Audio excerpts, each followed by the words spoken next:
Clairement, ce SmackDown ne va pas arranger les choses concernant mon avis sur la Bloodline. Et bonjour à toutes et à tous, on se retrouve aujourd'hui pour mon récap de SmackDown du 2 août 2024. Avant d'aller plus loin, je dois vous présenter mon tout nouveau partenaire qui est Magic Collectors. Avec eux, vous allez pouvoir découvrir des cartes WWE, des autographes, des superstars WWE, des mémorabilias, des morceaux de costumes de superstars ou même des morceaux de bout de ring. Ils sont en live assez souvent et justement ils font un live ce soir aux alentours de 20h30, alors n'hésitez pas à aller faire un tour et à dire que vous venez de la part de Total Catch. Je vous mettrai le lien en commentaire de la vidéo. Pour info, c'est hyper important pour moi. Avoir des partenaires, c'est vraiment génial, ça m'aide énormément. Alors si vous pouvez leur montrer qu'on est engagé, qu'on se soutient dans cette communauté, n'hésitez pas à aller faire un tour sur leur live ce soir. Mais bref, passons au show avec Cody Rhodes qui ouvre cet épisode de SmackDown, mais il est vite interrompu par Solo Sikoa. Il dit respecter tout ce qu'a fait Solo Sikoa comme parcours depuis qu'il est à la tête de la Bloodline, pendant que le public le conspue assez copieusement. Solo Sikoa l'interrompt, mais Rhodes reprend la parole et revient sur ses dernières semaines, évoque une vengeance qu'il doit à Randy Orton et Kevin Owens et qu'il veut payer avec le sang de Solo Sikoa. Il revient aussi sur sa victoire contre Roman Reigns que Solo Sikoa qualifie de Tribal Chief faible, contrairement à lui qui est dangereux. Jacob Fatu, Tama Tonga et Tangaloa font leur apparition dans la foule, tandis que Sikoa demande à Rhodes s'il veut que le match de dimanche soit un Bloodline Rules match et veut lui montrer de quoi est capable sa Bloodline.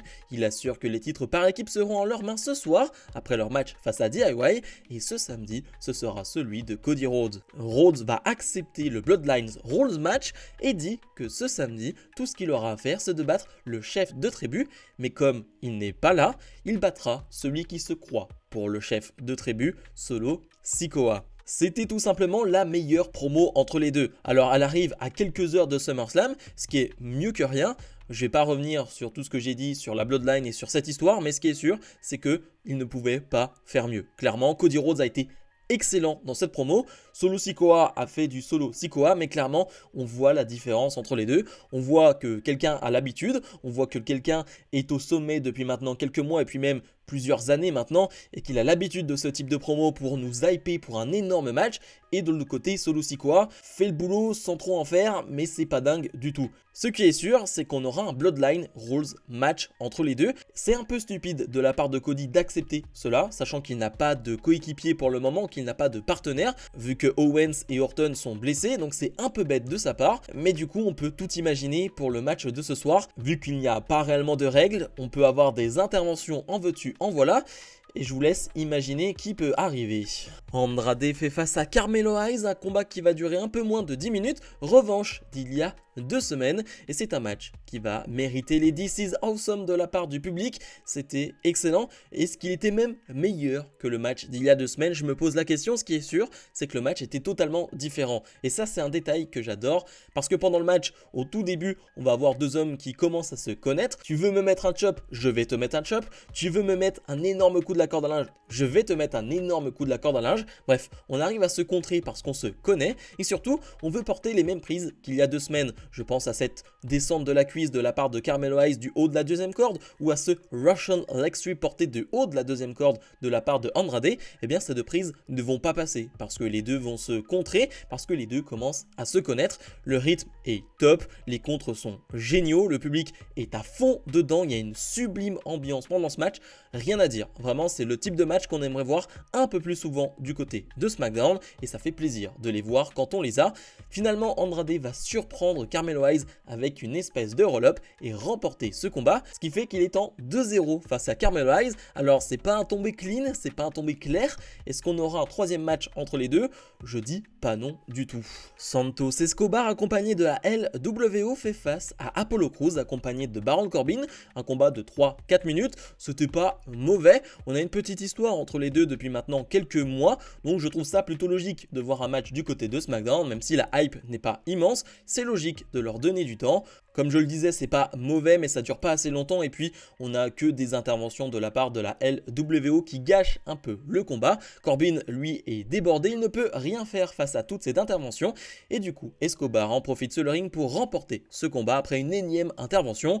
Je pense que cette histoire n'est pas terminée entre les deux, et on peut imaginer des matchs à plusieurs qui vont arriver dans les prochaines semaines. Nick Aldis est seul au ring avec 3 représentants de la ville de Cleveland et ils accueillent Logan Paul qui, bien qu'il soit chez lui, est tué copieusement. Il prend le micro pour s'adresser à LA Knight qui n'est pas encore là et lui dire qu'il rêve s'il croit qu'il va pouvoir lui prendre le titre chez lui. Il présente ensuite les représentants sur qui Nick Aldis dit avoir fait des recherches, mais Paul l'interrompt tout de suite pour ne pas qu'il aille plus loin. Logan Paul dévoile une bannière qui doit être suspendue dans l'arène le représentant, mais un Yeah est tagué dessus. Après alors LA Knight qui se moque de lui et lui rappelle qu'il ne vient pas vraiment de Cleveland mais de sa banlieue. Il dit avoir un cadeau pour lui, une autre bannière. Il doit aller la chercher en coulisses, il croise les Pretty Deadly avant de s'emparer de la voiture Prime de Logan Paul qui part tenter de la récupérer en courant, mais c'est bien trop tard. C'était vraiment très divertissant. J'ai beaucoup aimé qu'on aille en coulisses et qu'on suive LA Knight avec cette caméra. Le fait qu'il aille voir les Pretty Deadly c'était plutôt drôle et qu'il trouve cette voiture Prime, c'était vraiment très marrant. Alors il n'y a pas énormément de choses qui en ressortent de cette promo, mais ça reste très divertissant. Logan Paul, qu'on peut encore plus détester aujourd'hui, se fait huer comme toujours et est très bon dans ce rôle de heel, hein. Il sait jouer un méchant, c'est bizarre ça, mais dans tous les cas, franchement, rien à dire. C'est du pur divertissement, je me suis régalé. Unholy Onion défendent leur titre de championne par équipe face à Jade Cargill et Bianca Belair. Ça va durer quoi, 5-6 minutes? Et c'est pas mal, franchement je prends beaucoup de plaisir à voir ce match. Excellente ambiance aussi lors de ce combat, surtout lors du hot tag de Bianca Belair, la salle va littéralement exploser. Franchement c'est très plaisant parce que on n'a pas une domination sans faille et sans bavure de la part de Cargill et Belair qui sont certes au-dessus physiquement, mais de l'autre côté on a un vrai travail par équipe qui est fait par Unholy Onion. Je pense à ce backstabber enchaîné avec une magnifique Swanton Bomb, c'est du vrai bon travail d'équipe, donc je prends beaucoup de plaisir, mais je sens que c'est un peu rushé, je sens qu'on veut aller très vite.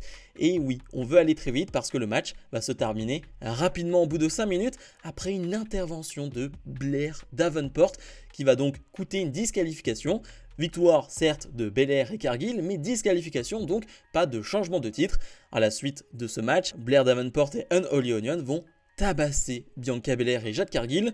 Grosse clim ce combat. Je m'attendais vraiment à une victoire de Unholy, mais pour le coup, de cette manière-là, avec une disqualification, c'est très anticlimatique. C'est une grosse clim de terminer là-dessus. Je sais pas ce que vous en avez pensé, mais j'ai pas énormément aimé. Et dans le main event, DIY défendent leur titre de champion par équipe face à Tama Tonga et Jacob Fatu. Un combat de 5-6 minutes, je parle de 5-6 minutes télévisées, hein. Je ne compte pas la pub parce que je ne vois pas ça. Donc je ne compte que ce que je vois. Je parlais de match rushé auparavant, et bien c'est pareil pour ce match-là. Clairement on leur a donné un certain temps et ils sont à fond pendant ces 5-6 minutes. On n'a pas énormément de temps, du coup on va à 2000 à l'heure. On a un Gargano qui est en plus chez lui du côté de Cleveland. D'ailleurs il a fait une promo en venant sur le ring pour bien nous dire qu'il était de Cleveland, que son premier show de catch il a vu ici à Cleveland dans cette salle. Donc c'était plutôt très cool de voir ça. Donc le public va être assez facilement derrière DIY et il y a une belle ambiance. Il n'y a rien à dire, le combat est compétitif et assez qualitatif. Sauf qu'on va avoir bien sûr des interventions de la Bloodline, de Tanga Loa et de Solo Sikoa. Alors dans un premier temps, on a très peur, mais Gargano arrive à se relever malgré les interventions, malgré le petit coup de pouce de la part de Solo Sikoa. Là on se dit ouf, on est sauvé. Sauf que non, parce que Gargano se retrouve seul sur le ring face à Jacob Fatu et il va essayer de porter un Poison Rana. Sauf que depuis des semaines, on nous vend un Jacob Fatu qui ne vend pas justement au niveau du cou. Voilà, il ne ressent rien. Toutes les prises portées au niveau du cou, les DDT ou ce que tu veux, il ne vend pas, il ne sent rien et c'est ce qu'il va faire. Il ne va rien sentir et du coup, il va enchaîner plusieurs prises dévastatrices et va remporter ce combat pour son équipe. La Bloodline est à nouveau championne par équipe. Je trouve que c'est une idée de merde, je l'ai dit lors des dernières semaines, ce SmackDown va une nouvelle fois tourner autour de la Bloodline de A à Z et c'est pas bon, c'est vraiment pas bon du tout de faire ça. Ton show ne peut pas tourner simplement autour d'une faction parce que déjà cette faction lasse énormément de monde et là tu leur donnes les titres de champion par équipe. DIY les avait remportés il y a seulement quelques semaines. Ouais, je suis hyper déçu, pas de Jimmy Uso à la limite, je m'en fiche, ils n'ont pas dit que Jimmy Uso allait être là, mais je m'attendais à une intervention de Jimmy qui allait coûter le match à la Bloodline. Il n'est pas là et du coup la Bloodline l'emporte, deviennent champion par équipe. Dites-moi ce que vous en pensez. Moi je trouve ça vraiment catastrophique. Bilan de ce SmackDown, on va être sur un 7,5 de mon côté parce que dans l'ensemble j'ai pris du plaisir, vraiment il y a eu des matchs de qualité, des promos de qualité, franchement c'était du divertissement, mais il y a deux choix qui me saoulent un peu. La fin du match de Bianca Belair et Jade Cargill, vraiment ça j'aime pas du tout, et évidemment le résultat final. Alors c'est pour ça que je baisse pas ma note énormément non plus, parce qu'on parle de résultat, de booking, ça c'est très subjectif, mais globalement la qualité était au rendez-vous. Le Andrade Carmel Wise était vraiment cool, la promo de Paul, LA Knight, Cody Rhodes, Sikoa c'était vraiment très bien, c'est juste que ouais, pour certaines choses, j'aime pas trop les décisions qui ont été prises, et j'attends bien sûr vos avis là-dessus. Bref, comme d'habitude, je vous invite à mettre un maximum de pouces vers le haut, à aller voir ce soir le live de mon partenaire, je vous mettrai le lien en commentaire de la vidéo, ça me fera énormément plaisir, surtout le soutien est très important. Ce soir c'est SummerSlam et donc on se retrouve demain pour mon récap de SummerSlam. Salut